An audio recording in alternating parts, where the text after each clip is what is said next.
I'm Dr. Rudi Newman, a historian and author working with Hertfordshire's library service, and in this series we'll be revealing some of the important, obscure and sometimes unusual stories to be found in Hertfordshire's history.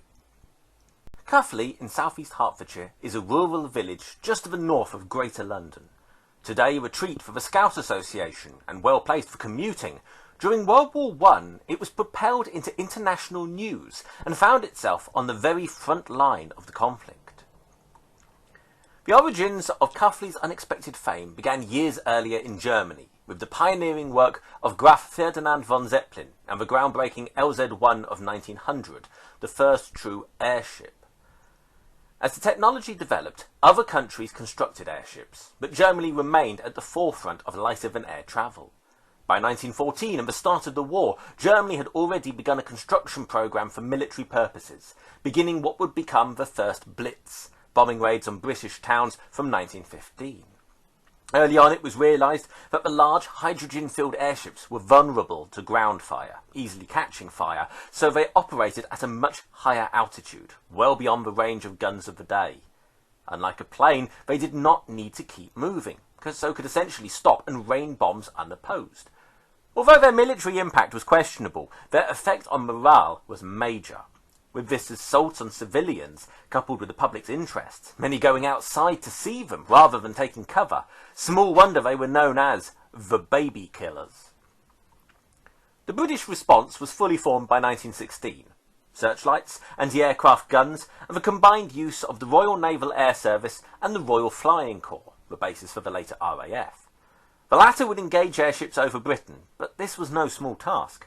Their planes could barely make it up to the airships, flying at 10,000 feet, while firing solid bullets had almost no effect at all, the holes being barely pinpricks compared to the airship's huge size. By 1916, however, new incendiary bullets had been invented, specifically to ignite the flammable hydrogen. In the early hours of the 3rd of September 1916, the German airship SL-11 was crossing Hertfordshire. Commanded by Hauptmann Wilhelm Schramm, they had completed a bombing raid against St Albans and were heading for London, part of the largest raid to date, 16 airships in total. Built by the Schutzlanz Company, so actually not a Zeppelin, SL-11 was 174 metres long and contained over 38,000 cubic metres of hydrogen, lifting her wooden frame, armament and a crew of 16. Spotted from the ground, at 1:10 a.m. she was sighted by an RFC biplane piloted by Lieutenant William Leaf Robinson. Tailing her through the clouds for an hour, at 2:05, as they passed over Cuffley, he dove in to attack, strafing the airship with a drum of incendiary bullets. Nothing happened. He attacked again with a second drum. Still nothing. With only one drum of bullets left, he concentrated on a single area. In his own words, "I had hardly finished the drum before I saw the part fired at glow. In a few seconds the whole rear part was blazing. I quickly got out of the way of the falling, blazing Zeppelin, and being very excited, fired off a few red very lights and dropped a parachute flare." SL-11 crashed to the ground. There were no survivors. Robinson landed his plane, and by the next day had become a celebrity. As thousands of visitors descended on Cuffley to see the wreckage, pieces being sold to raise funds for the Red Cross, the enormity of what he had done gripped the nation.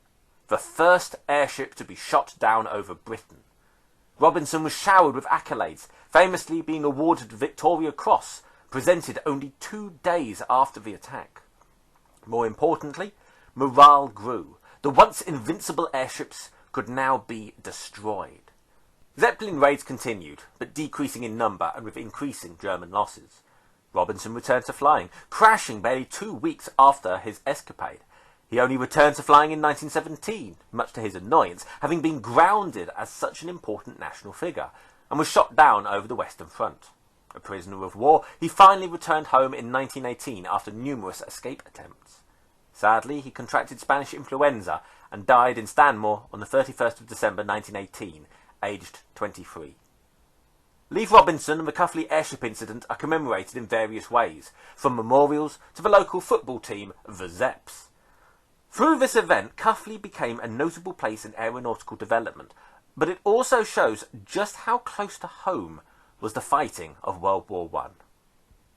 If you would like to know more, there is plenty available, and Hertfordshire libraries are a great place to start, with many online resources alongside material in your local library.